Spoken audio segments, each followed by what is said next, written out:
What's up, Chris here with the new video, and this is going to be the first part of my multi-part series about what I'm going to be doing with my APS CAM870 shotgun. So this is going to be the advanced field strip video where I show you how to take off the grip, forend, magazine tube, barrel, take out the bolt, everything. We're going to do everything except detail strip the trigger group and bolt in this video.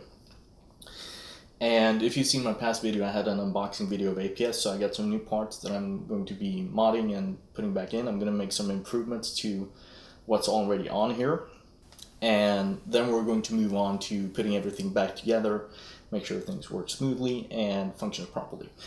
So without further ado, this I can't unfortunately fit it all on screen here, but try to give you a look. This is what my APS cam looks like right now.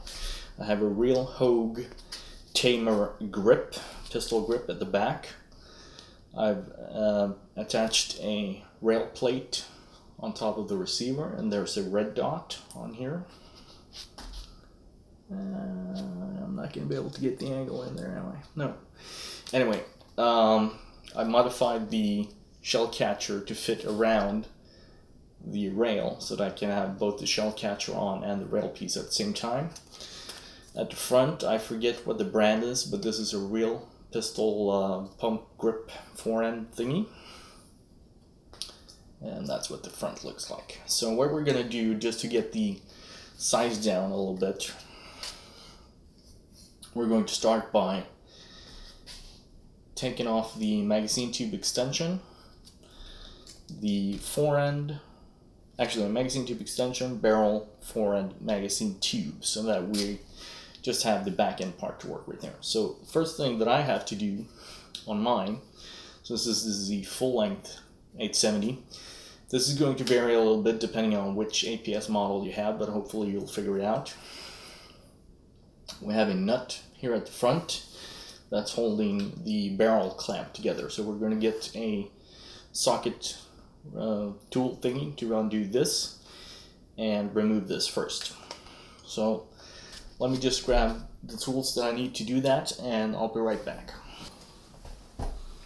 Okay, I'm back and I got the tool that I need, just this socket wrench thing. If you're in a pinch and you don't have the right tools, which when working on things I've discovered over the years that it's better to have the proper tools, but you could use just a pliers or a multi-tool like this to get the thing off. So here's what we do. Actually, I need to make sure that this is locking up.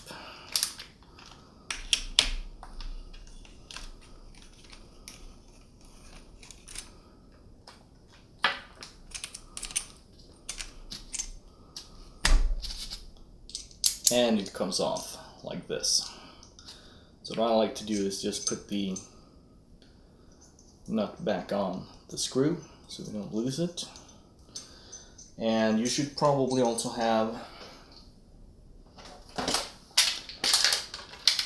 some sort of parts bin for, that's not exactly a small part, but just to keep track of everything. It really sucks to lose parts. Next up, we need to remove the magazine extension from the magazine tube. I'll use this plumber's wrench. You can see here I have some marks from doing that in the past. Basically take this, clamp it on here, and just like half a turn or one turn is enough to loosen it. And then you should be able to unscrew it. Keep in mind, first of all, apologies, I did not safety check the rifle before starting. So let's do that now before something goes really bad. Ooh. We're going to take off the shell catcher.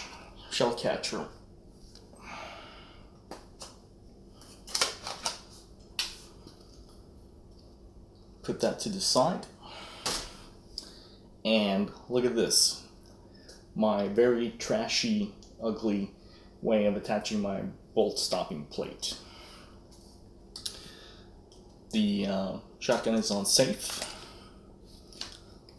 First, take a look in the magazine tube. Visually verify that you can see the follower, so you know that there's nothing in the magazine tube, no shells in there. You can also push down on the shell lifter to make sure there's not a shell in the actual chamber. So the only thing left now, I apologize, I don't actually know how to check a pump action shotgun, so I'm just doing this as I go along, but the only thing that's left possible is that there's a shell in the chamber. So rack that back, visually and physically inspect.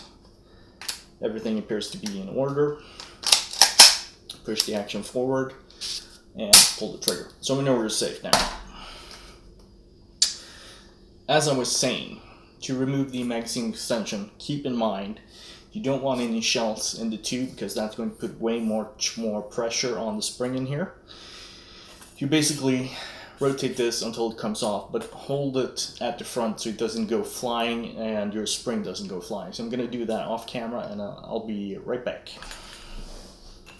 Okay, so I got the magazine tube extension unscrewed. Pull the magazine extension off if you have one. If you don't, it's just going to be a cap on here. Take the spring out, put that to the side, tilt the gun forward, and either your follower is going to come out or you'll have to go in and give it a push and it should come sliding out. This is the APS dynamic follower, which has a bit of an improved shape and profile. Highly recommended upgrade. I found the original one to be a little bit strange in shape, and it wore down on the edges pretty quickly. So now I've done something here that I'll be talking about when we reassemble. If you can notice, there's an O-ring around here, and that's to put a little bit of extra pressure on the barrel, because the only thing that's keeping the barrel in place is either your magazine tube cap or your magazine tube extension. So by putting an O-ring here, I'm giving it a little bit more backwards pressure into the seating in the chamber here. So I'm going to have to remove this O-ring and then we'll be able to pull the barrel off. Okay, so I was able to go in with a very tiny flathead screwdriver and push that out. Don't do that modification until my reassembly video. I'll have to see if it actually worked doing or not. I'm not entirely sure, so skip that for now. What's going to happen, unless you have an extremely tight fit of the barrel in the receiver and forend, your barrel should now slide off like so. Let's do that again so you can get a good look. So here it is in place and simply comes forward and off like that.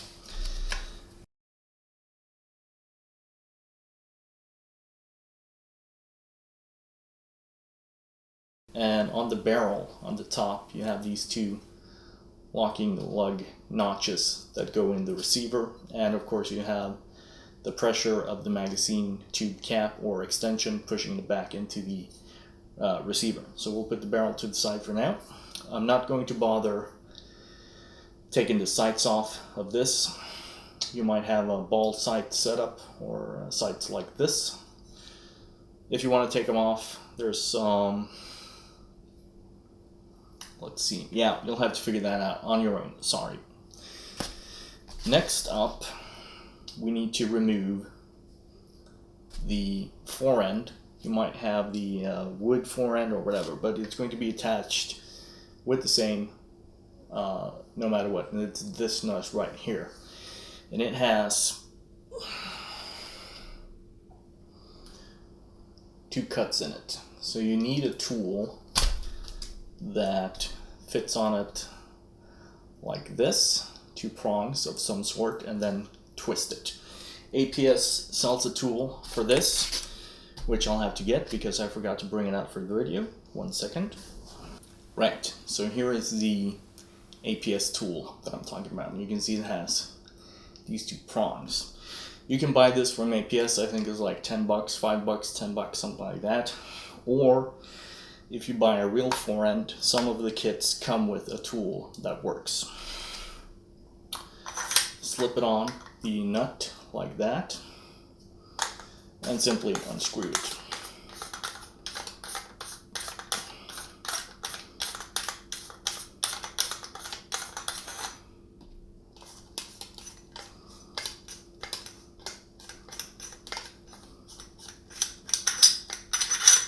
And it comes off like that. Put that to the side along with the tool. And at this point, whatever forend you have is going to slide off. One of my real forends is a really tight fit. Real forends are a drop-in fit on the APS forend carrier or cradle or whatever you want to call it. My, what's it called? My Hogue one was a very tight fit. I had to force it on the first time and then it kind of worked its way. So you don't have to mod anything here. You do have to modify the back of the grip, which I'll cover in a second. So that's the forend grip. Put that to the side. And you can see here, I had a little bit of slop in the fit of the forend. So it had about a half a mil or a millimeter of wiggle when I was pumping the action. Again, I used a handy O-ring on here, which we're going to take off. Those kind of small mods you'll have to figure out on your own as you go. So now we're left with this. Next we're going to be removing the, actually what we'll remove first is the sight and the rail mount. So I'll do that off camera. It's just, this is not standard, so you don't have to worry about it. I'll be showing you in my modification video how I actually put this on here if you're interested. Alright, so I got those things off. You can see here, there's my original hole at the rear. I had a longer rail piece to begin with, and there's my front hole. Maybe you'll be able to see my threads. Yeah, you do. Very nice. And relatively straight, these ones. Let's see, what's next? Next up, we are going to be taking off the grip. And before you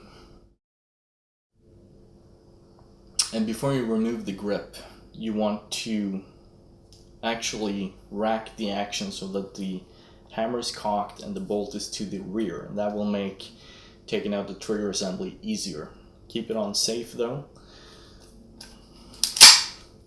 Like that. Just lock it back in this position. Breech open, bolt rear, and safety on. So this is, like I mentioned, is a real pistol grip, which is attached with a hex socket screw. So I'm going to get the appropriate key and remove this. So I got the screw undone, and the pistol grip should slide off. If you happen to have the actual full stock, what you'll do is you'll see here where the screws are poking out at the back. You'll push a Phillips head screwdriver down through the rubber holes, and it will seat into the screws because they're hidden in here. And that way you'll be able to unscrew them to this position, and then you can simply remove the back to access the attachment point inside.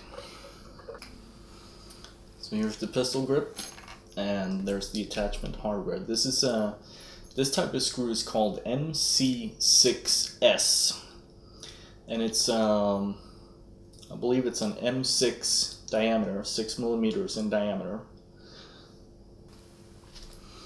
And there's a crush washer and a regular washer that slides on like that.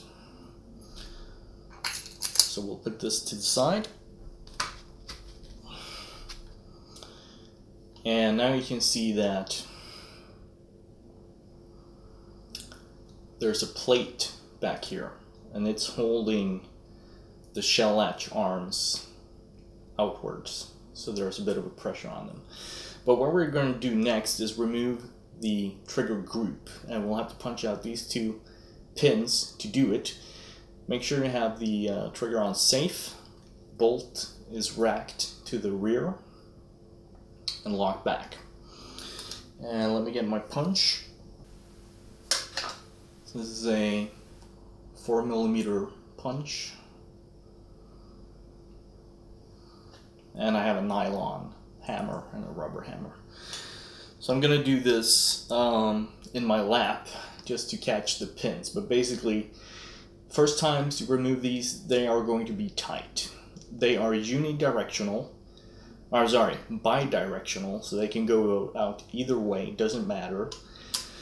Preferably you do it the same way every time. I normally go left to right out and right to left in. So you'll simply make sure it's on a stable surface. Usually what I do, I have a glass table under here, so I don't want to do it, but put a roll of duct tape under to stabilize it. Put your punch on here and just hammer them out. There shouldn't be anything in here obstructing the pins from coming out, regardless of the bolt being to the rear or forward. But they will be tight the first time you do it, so don't be afraid. You just have to, that should be my slogan for this channel. Don't be afraid. Just punch it. That's actually quite good. I might go with that. Don't be afraid. Just punch it. That's funny. That's funny. Okay, here we go. Alright, so I got the two pins out. Put them in my tray, and I'm keeping the punch in just to show you here. Because the fact that we have the hammer cocked, there's going to be downward pressure on the trigger group, so it's going to want to pop out. So you need to keep that under control. None of the springs or pins should go flying or popping off on their own. So I'm just going to push this down, pull my punch out, let it go from its own tension. Make sure you have this on safe. I'm telling you, if that hammer drops on your fingers, you're gonna be sorry. So then I usually do like this, and you might have to, basically what you want to do is lift it at an angle like this. Let's see, that's probably the best angle. Up and out towards this side. I'm not sure I'm going to be able to do it on camera. It's a little bit, yeah, here we go. So up and out to the left side from this position. And you might have to wiggle it around a little bit, but because of the fact that we have the hammer cocked, it's going to be a lot easier. At this point, just make sure there are no accidents. Put your hands securely on top of the hammer, push it down, take the safety off, pull the trigger, hold your finger on the hammer to release the hammer. Here's just to go back to my unboxing video of the trigger group. Check this out. I've actually added some material down here so that the trigger bar has a little bit more to work with. But we're still just barely clearing that. Release the hammer forward, and we're going to put this back on safe and put it to the side for now.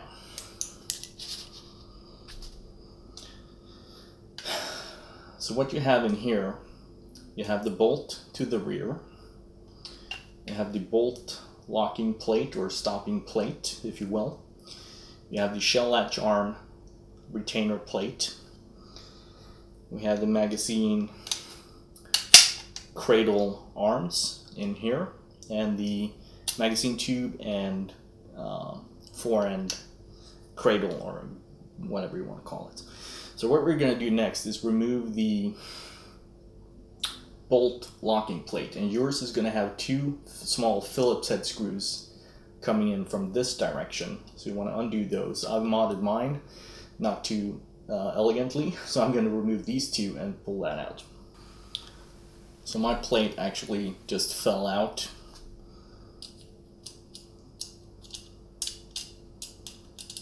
Let's see. It sits in like this after you remove the screws. You might have to use a pair of pliers or a screwdriver or something to poke it out. It's going to come out like this. I've also enlarged, when I was trying to mod this, I've enlarged the two holes in here, which I wouldn't recommend, or you shouldn't be messing with that at all, unless you want to do the mod that I'll be showing later on. This is what will allow the bolt to slide out after we have removed the magazine tube cradle arms. The next step here will be to poke out the shell latch retainer plate, and the shell latches might go join and spring inwards. That's fine. They didn't. So to get these out, you can see we have one on, from this position, the left hand side, and one on the right hand side. These are what control the release and retention of the shells from the magazine tube. So from the back, we're going to start just poking this inwards gently. You want to be gentle here because you don't want to bend these prongs. These are very position sensitive, right? So if you get these bends off, you're going to have problems with the shells either not coming out of the tube or double feeding and whatnot, so be careful there. That's what this is actually the left hand side, but from upside down view that we're doing, it's the left hand one. It has a curve in it. Going to do the same thing for the left hand side or actual right hand side. Pop it out from the back and it should drop out of place. Same thing here, this one also has prongs. Do not bend those out of shape. I'll be talking a bit more about this in my modification and tuning video, how this works. So at this point, what we're going to do to get access to the magazine cradle screws, we're going to gently push the bolt forward, and it's going to have a little bit of resistance moving across the shell ejector. Fun fact, this is the ejector in here, and that's the extractor. So when a shell is locked into the extractor and you pull back the bolt, the shell comes back here, hits that edge, which gives it stops it and starts wanting to push it out, and the extractor hooks on the rim and does a pulling action like this, which is what flings the shell out. Just a little bonus fact, if you will. Gently push the bolt forward, and you'll see here now that we have access to these 4 screws on the magazine cradle arms. So I'm going to get the appropriate tool for that. I actually have something that's really handy for this, which is a flexible bit arm. So this gives me a little bit of wiggle room, and I believe it's a 1.5mm hex head bit. Let me just verify that. It is not. It is a 2mm hex head bit. So you want to get one of these. 2mm hex head. So I'm going to pop that in here. Get my receiver on. Depending on how tight these are,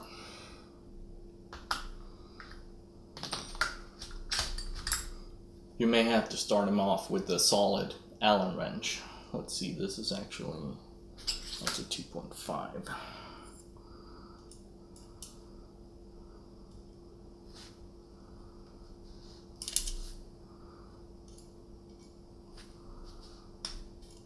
Yeah, mine aren't super tight because the aluminum or zinc or whatever the receiver is made of is pretty soft. That's why my bolt locking plate screws have stripped. That's why these have stripped as well. So you don't want to over tighten these. Just give it enough to be secure, right? We're just going to loosen those up a little bit. And I'm going to go in with my flexible tool here and get them out. Okay, there you go. I got all 4 screws removed. Going to put those in my tray. And now the bolt, magazine tube, forend tube or cradle or pump action, and the magazine tube cradle arms are going to come off when you pull this forward. Keep in mind that one of my arms are broken, so don't be alarmed. That is known.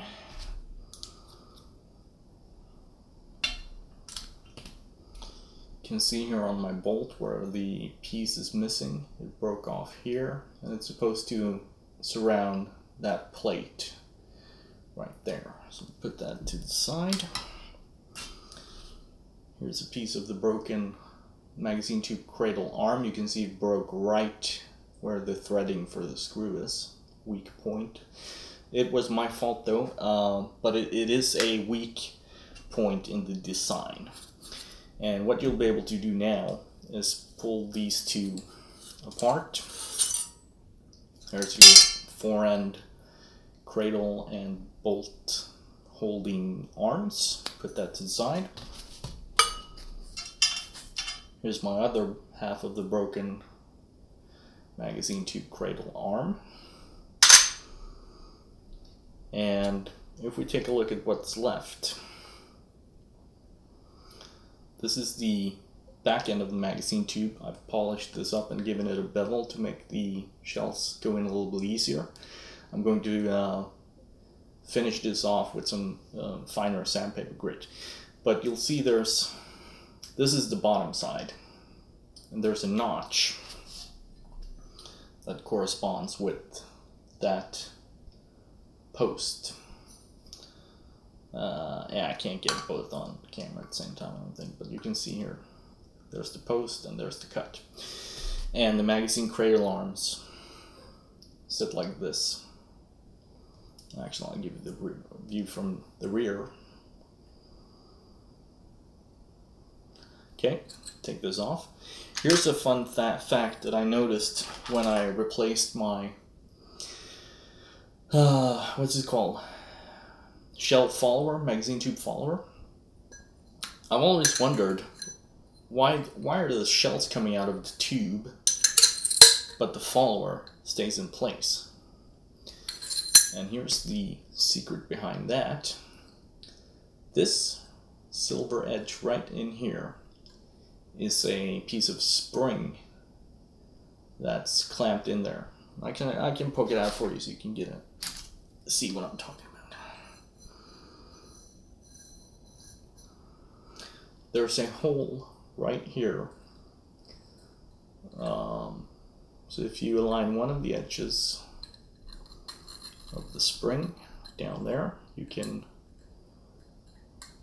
poke it out.